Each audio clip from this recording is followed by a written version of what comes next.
Hello student, welcome to the Guruji classes. आज हम करेंगे क्लास 12th का NIUS पॉलिटिकल साइंस का एक चैप्टर। हमारे पास 27 चैप्टर नंबर, ये न्यू सिलेबस के हिसाब से है। अमेरिका और रूस के साथ भारत के संबंध, ये चैप्टर नंबर 27। मैं पहले इजी चैप्टर आपको डाल रहा हूं अपने चैनल के ऊपर ताकि आपको इजीली एक्सप्लेनेशन समझ में आ जाए। अगर आपको इस चैप्टर के या इन चैप्टर्स के PDF चाहिए, फ्री PDF अगर आपको चाहिए तो आप मेरे को मेरे नंबर पर व्हाट्सएप कर सकते हैं 8851450051। इस नंबर पर व्हाट्सएप करके मेरे से इन चैप्टर्स की फ्री PDF के नोट्स ले सकते हैं, या फिर मेरा टेलीग्राम चैनल का लिंक मैं इसकी वीडियो के डिस्क्रिप्शन बॉक्स में डाल दूंगा।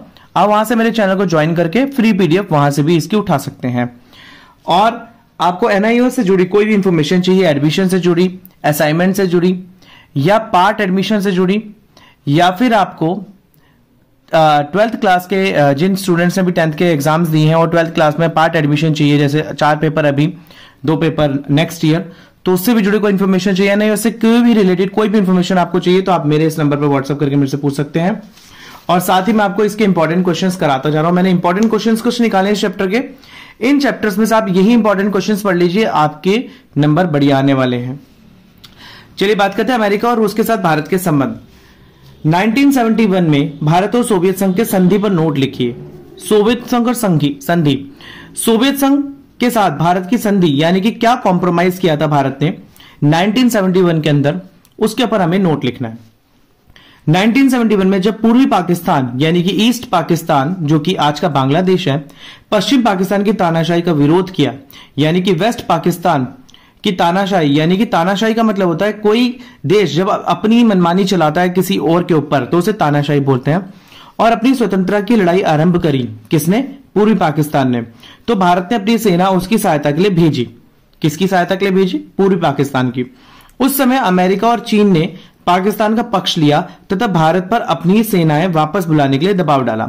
देखिए, अमेरिका और चीन आजादी के टाइम से ही पाकिस्तान के पक्ष में थे और हमेशा से भारत के ऊपर दबाव बनाए रखते हैं पाकिस्तान के साथ संधि करने में। परंतु इसके साथ ही अगर मैं आपको बताऊं कि भारत के साथ कौन एक देश शुरू से खड़ा है तो वो है हमारा रशिया।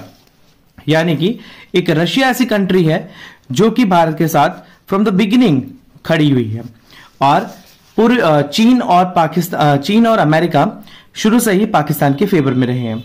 ऐसा समय सोवियत संघ ने भारत का पक्ष लिया, यानी कि यूनाइटेड नेशन ने भारत का पक्ष लिया, और अगस्त 97 में भारत और सोवियत संघ के बीच एक संधि हुई, यानी कि कॉम्प्रोमाइज हुआ, यानी कि ट्रीटी हुई, जो बड़ी महत्वपूर्ण थी, यानी कि बहुत इंपॉर्टेंट थी, और जिसने भारत और रूस के संबंधों को मजबूत करने की महत्वपूर्ण भूमिका निभाई। देखिए, रूस के साथ क्यों महत्वपूर्ण करी? क्योंकि रशिया जो था इसमें सबसे सर्वोपरि देश माना जाता था और उसने भारत के साथ मजबूत संबंध करने में बहुत महत्वपूर्ण इंपॉर्टेंट रोल निभाया। बेशक कुछ आलोचक मतलब वो लोग जो भारत के फेवर में नहीं है, मतलब कि अगेंस्ट में, अगर मैं आपने कोई बात बोली और मैं उसके अगेंस्ट में कोई बात बोलता हूं तो उन्हें आलोचक बोला जाएगा। तो भारत ने इसके कदम को गुट निरपेक्षता के विरुद्ध, गुट निरपेक्षता का मतलब होता है, बेशक कुछ आलोचकों ने भारत के इस कदम को गुट निरपेक्षता के विरुद्ध तथा भारत के सोवियत संघ के गुट निरपेक्षता प्रवेश का सूचक बताया। यानी कि गुट निरपेक्ष का मतलब होता है, यानी कि कोई भी ग्रुप बनाकर रहना को गुट बोलते हैं, और निरपेक्ष का मतलब होता है नहीं होना, यानी कि क्रॉस। यानी कि वो चाहते थे कि कोई भी देश ग्रुप बना के ना रहे, और यहां पर इसकी गुट निरपेक्षता की नीति को भारत के बोला कि भारत इस नीति के खिलाफ जा रहा है। तथा यह संधि 20 वर्षों के लिए की गई थी। कितने सालों के लिए की गई? रशिया के साथ 20 सालों के लिए। भैया, रशिया के साथ यह संधि इसलिए की गई कि अब अगर फ्यूचर में भारत को कोई भी जरूरत होती है तो रशिया भारत का सदैव 20 ईयर्स के लिए साथ देगा। और 1991 में इसे अगले 20 वर्षों के लिए जारी करने के लिए हस्ताक्षर किए गए। यानी कि 71 से 1991 तक जब 20 वर्ष पूरे हो गए, तब 1991 से अगले 20 सालों तक इसे पूरा करने के लिए आगे की संधि के हस्ताक्षर करे गए। तो ये था 1971 के भारत सोवियत संघ तथा सोवियत संघ के संधि पर नोट। चलिए करते हैं अगला क्वेश्चन। अगला क्वेश्चन यहां लिखा हुआ है 1971 के भारत पाक युद्ध में अमेरिका तथा भारत के प्रति का क्या रवैया था? देखिए, अमेरिका में भारत के प्रति क्या रवैया था? देखिए, 1971 के भारत पाकिस्तान का जब युद्ध हो रहा था तो अमेरिका के अंदर भारत के लिए क्या प्रतिक्रिया थी, मतलब क्या रवैया था उनका, क्या बिहेवियर था, क्या नेचर था, क्या सोचते थे भारत के बारे में?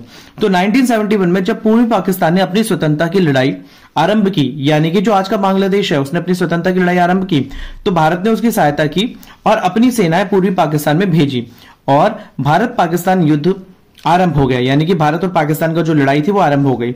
इसी युद्ध में अमेरिका ने तटस्थ रहने के या बीच बचाव करने की अपेक्षा खुलकर पाकिस्तान का साथ दिया। देखिए, इस युद्ध के अंदर अमेरिका ने ना तो एक तटस्थ का मतलब होता है यानी एक जगह खड़ा नहीं रहा तथा बीच बचाव करने की भी कोशिश करी, बल्कि इसके अगेंस्ट में जाकर उसने भारत के अगेंस्ट जाकर पाकिस्तान का साथ दिया और भारत पर दबाव डालने के लिए तथा आवश्यकता पड़ने पर भारत के विरुद्ध पाकिस्तान के पक्ष में प्रयोग करने के लिए अपने सैनिकों को पोत को बंगाल की खाड़ी में, देखिए, उसने भारत पर दबाव डालने के लिए तथा आवश्यकता पड़ने पर भारत के विरुद्ध, यानी कि अगर जरूरत पड़ी तो भारत के विरुद्ध पाकिस्तान के पक्ष में प्रयोग करने के लिए अपने सैनिक पोत यानी कि जो सबमरीन्स होती हैं वो बंगाल की खाड़ी पर भेज दिए। इसने स्थिति को गंभीर बना दिया, यानी कि और टेंस्ड प्रॉब्लम सिचुएशन क्रिएट कर दी इसने, तथा भारत पर आक्रमण की आशंका और बढ़ गई, यानी कि इससे ऐसा प्रतीत हुआ कि भारत पर आक्रमण और बड़े रूप से किया जाएगा। इस स्थिति ने भारत को सोवियत संघ की ओर झुकने पर विवश कर दिया। इसकी वजह से भारत ने सोवियत संघ के ऊपर झुका और परिणाम स्वरूप 1971 में भारत और सोवियत संघ की मैत्री संधि हुई, यानी कि 1971 में भारत और सोवियत संघ की मैत्रीपूर्ण संधि हुई पर हस्ताक्षर किए गए। सोवियत संघ ने भी अपने सैनिक पोत अमेरिकन पोतों को समीप ले खड़े कर दिए। सोवियत संघ ने भी अपने पोत यानी कि सबमरीन्स को अमेरिकी सबमरीन्स के पास लाके खड़े कर दिए और अमेरिका को भारत पर आक्रमण ना करने के लिए विवश कर दिया। तो फाइनली मतलब एक बार मैं आपको बता दूं कि सिर्फ सोवियत संघ की वजह से अमेरिका भारत से हमेशा दूर से राम से राम रखता है। बाकी अगर रशिया भारत के साथ ना खड़ा हो, सोवियत संघ भारत के साथ ना खड़ा हो, तो अमेरिका कब की पाकिस्तान और चाइना के साथ मिलकर भारत के साथ लड़ाई बड़े रूप से, उग्र रूप से अपनी मोड़ ले लेती। चलिए करते हैं एक अगला और इंपॉर्टेंट क्वेश्चन, जो कि है 1971 में भारत पाकिस्तान युद्ध में भारत के प्रति सोवियत संघ का क्या रवैया था, मतलब कि अब सोवियत संघ क्या सोचता था भारत के लिए। देखिए, 1971 में जो भारत ने पूर्वी पाकिस्तान द्वारा उठाए गए अपने स्वतंत्रता संग्राम में सहायता देने के लिए अपनी सेनाएं भेजी, तो भारत पाकिस्तान युद्ध आरंभ हो गया। देखिए, तब जब पाकिस्तान स्वतंत्रता संग्राम में सहायता देने के लिए अपनी सेनाएं भेजी, मतलब कि भारत ने जब पाकिस्तान को स्वतंत्रता संग्राम यानी कि किसके, बांग्लादेश के स्वतंत्रता संग्राम के लिए अपनी भारत पाकिस्तान युद्ध के आरंभ हो गया। कब? जब उसने अपनी सेना भेजी पाकिस्तान के बांग्लादेश के पास।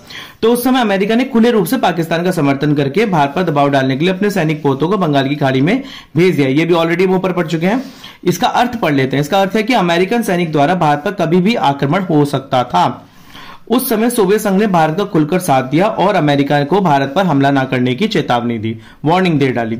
भारत ने सोवियत संघ से 20 वर्षों के लिए मैत्री संधि और सोवियत संघ से ने भी अपने सैनिक पोत का मतलब होता है सबमरीन्स, जो पानी के अंदर तैरने वाली होती हैं, अमेरिकी पोतों के पीछे ला खड़े कर दिए। सोवियत संघ ने भारत द्वारा उठाए गए कदमों का समर्थन किया और भारत पर पूर्वी पाकिस्तान और भारत द्वारा पूर्वी पाकिस्तान में भेजी सेना को उचित कार्रवाई करने का रूप बताया। चलिए पढ़ते हैं अगला क्वेश्चन, जो कि एक बहुत इंपॉर्टेंट क्वेश्चन है इस चैप्टर का। अगला क्वेश्चन हमारे पास आ जाता है, भारत और रूस के बीच सहयोग के किन्हीं दो क्षेत्रों की पहचान करें, यानी कि कौन से दो एरियाज के अंदर भारत और रशिया के बीच में कॉम्प्रोमाइज यानी कि सहयोग होता है। तो इसका आंसर आता है यहां पर सॉरी, भारत और रूस के बीच शीतकाल के दौरान, देखिए शीतकाल का मतलब होता है शीत युद्ध, जो कि 1945 से 1991 तक चला था। दौरान से ही घनिष्ठ मैत्रीपूर्ण संबंध रहे हैं। ये शीत युद्ध चला था जो 1945 में जब द्वितीय विश्व युद्ध समाप्त हो चुका था, उसके बाद से शीत युद्ध चला था 1945 से 1991 तक। दोनों ही देश बहुत से मामलों में एक दूसरे से सहयोग करते आ रहे थे। इनमें से दो प्रमुख क्षेत्र निम्नलिखित थे। चलिए बात करते हैं कौन कौन से। भारत और रूस के बीच शांति, मित्रता और सहयोग की संधि, यानी कि शांति बनी रहे, मित्रता रहे और एक दूसरे का मतलब सहयोग करेंगे, यानी कि हेल्प की संधि। संधि का मतलब होता है एक एग्रीमेंट कर लेना, जो कि सबसे पहले 1971 में 20 साल के लिए किया गया था, फिर 1993 में अगले 20 साल के लिए इसे रिन्यू कर दिया गया था। भारत ने सोवियत संघ की वित्तीय सहायता, वित्तीय सहायता का मतलब होता है फाइनेंशियल हेल्प। फाइनेंशियल हेल्प का मतलब होता है कि किसी भी तरीके से भारत ने सोवियत संघ की वित्तीय सहायता, यानी कि पैसों से रिलेटेड कोई भी सहायता होगी, से भिलाई में इस्पात करवाना, से भिलाई में इस्पात कारखाना लगाया गया।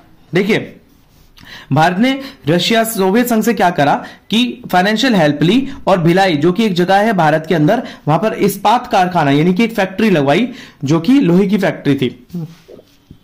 भारत ने रक्षा संबंधी मामले, यानी कि रक्षा से संबंधी, यानी कि सिक्योरिटी से रिलेटेड जो भी आवश्यकता का एक बड़ा भाग था, वो रूस से प्राप्त किया है। देखिए, जैसे भारत ने अभी रशिया से राफेल के विमान लिए हैं, या कोई भी राइफल्स वगैरह लेता है, तो भारत कहां से लेता है? वेपन्स वगैरह सब रूस से लेता है, यानी कि रशिया से लेता है।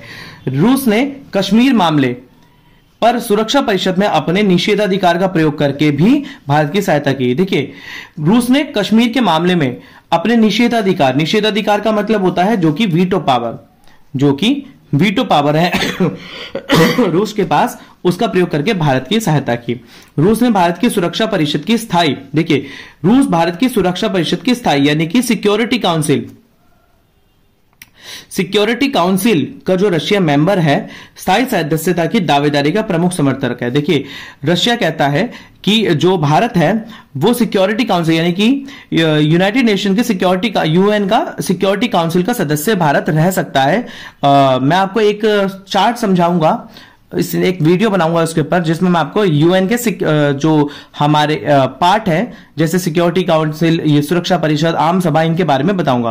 फिलहाल के लिए आप ये जान लें कि रूस के जो एक सिक्योरिटी काउंसिल के अंदर चाहता है कि भारत भी उसके अंदर शामिल हो, जो दावेदारी रखता है, बिल्कुल वैध रखता है। तो चलिए पढ़ते हैं अगला क्वेश्चन। शीत युद्ध के पश्चात भारत अमेरिका संबंधों की चर्चा करिए। देखिए, शीत युद्ध हो गया 1945, शीत युद्ध का टाइम कब था? 1945 से 1991 तक। इसके पश्चात भारत और अमेरिका के बीच में कैसे संबंध है? तो चलिए बात करते हैं। शीत युद्ध का काल 1950 से 1990 तक माना जाता है, और 1991 से, देखिए दिस इज क्वाइट रॉन्ग, आप इसको 1945 से 1991 तक कर लीजिए। 1991 में सोवियत संघ का विघटन हो गया, क्योंकि सोवियत संघ बट गया। इसके शीत युद्ध के पश्चात भारत की और अमेरिका के दृष्टिकोण में परिवर्तन आ गया, और उसने, यानी कि चेंजेस हो गए, और उसने भारत के साथ सुधार करना शुरू कर दिया। यानी कि शीत युद्ध के बाद भारत और अमेरिका के बीच में थोड़ी से चेंजेस आ गए, उसने भारत के साथ सुधार करना, यानी कि भारत के साथ रिश्तों में सुधार करा। अब अमेरिका को भारत के रूस की ओर झुकाव के प्रति चिंता नहीं थी। अब अमेरिका को तो कोई टेंशन नहीं थी कि भारत रशिया की ओर फ्रेंडली नेचर उसका और बढ़ता जा रहा है। इसके साथ ही पाकिस्तान द्वारा परमाणु परीक्षण किए जाने, यानी कि जब पाकिस्तान ने परमाणु परीक्षण किया तो उस पर किए जाने के हिसाब से उसने पाकिस्तान की ओर चिंता हुई और उसे भारत की ओर मित्रता का हाथ बढ़ाया। देखिए, अमेरिका को टेंशन हो गया, पाकिस्तान ने भी परमाणु संपन्न देश बन चुका है, तो उसने भारत की ओर अपना मित्रता का हाथ बढ़ाया। लेकिन अमेरिका भारत द्वारा किए जाने वाले परमाणु परीक्षण के कारण खुश नहीं था। देखिए, अमेरिका कभी भी नहीं चाहता था कि उसके अलावा कोई और देश परमाणु का परीक्षण करे, तो वो इससे भी खुश नहीं था कि भारत ने करा। और 1998 के अंदर भारत द्वारा किए गए परमाणु परीक्षण के कारण अमेरिका तथा अन्य कई देशों ने भारत पर प्रतिबंध लगा दिए। ठीक है, भारत ने जो न्यूक्लियर टेस्टिंग करी, तो अन्य कई देशों ने भारत के ऊपर प्रतिबंध लगा दिया ट्रेडिंग वगैरह करने के अंदर, यानी कि व्यापार वगैरह करने के अंदर। 1999 में कारगिल युद्ध के समय अमेरिका ने पाकिस्तान को हमलावर बताया और उसने अपनी सेनाएं पर नियंत्रण लाने का विवश कर दिया। अमेरिका ने पाकिस्तान के खिलाफ आवाज उठाई, बोला कि पाकिस्तान एक हमलावर है और अपनी सेना को कंट्रोल में कर ले। सन 2000 के अंदर अमेरिकन राष्ट्रपति क्लिंटन की भारत यात्रा में इन संबंधों के बीच और सुधार आया। देखिए, जो क्लिंटन था सन 2000 में आया भारत के साथ, उसने यात्रा की और अपनी भारत के साथ संबंधी मैत्रीपूर्ण संबंधों में और सुधार आया। साथ ही सन 2001 के अंदर न्यूयॉर्क के विश्व व्यापार केंद्र पर जब हमला हुआ, तो आतंकवादी हमले में उनके हवस के बाद अमेरिका ने समस्त संसार में आतंकवाद को समाप्त करने के लिए अंतर्राष्ट्रीय सहयोग की मदद मांगी और महसूस किया कि इसके लिए अपील की जाए, और पाकिस्तान को एक आतंकवादी देश उसने घोषित कर दिया। तो स्टूडेंट्स, इसी के साथ ही पार्ट 1 के अंदर मैंने आपको कुछ क्वेश्चंस कराए इस चैप्टर के अंदर। पार्ट 2 के अंदर मैं इसकी दूसरी वीडियो डालूंगा जिसमें इसी चैप्टर से रिलेटेड एक दो क्वेश्चन होकर आऊंगा और इसी के साथ ही आपका चैप्टर कंप्लीट हो जाएगा। अगर आपको इस चैप्टर की पीडीएफ चाहिए फुल पीडीएफ नोट्स के साथ तो आप मेरे को इस मेरे नंबर पर व्हाट्सएप कर सकते हैं। और अगर आपको ऑल द टाइम पीडीएफ चाहिए तो आप मेरे टेलीग्राम चैनल पे जुड़ सकते हैं जिसका मैं लिंक डिस्क्रिप्शन में डाल दूंगा। मिलते हैं अगले क्वेश्चंस के पार्ट 2 के अंदर। अगर आपने मेरा चैनल लाइक शेयर सब्सक्राइब नहीं किया तो प्लीज कर लीजिए। अगली वीडियो में मिलते हैं, तब तक के लिए धन्यवाद।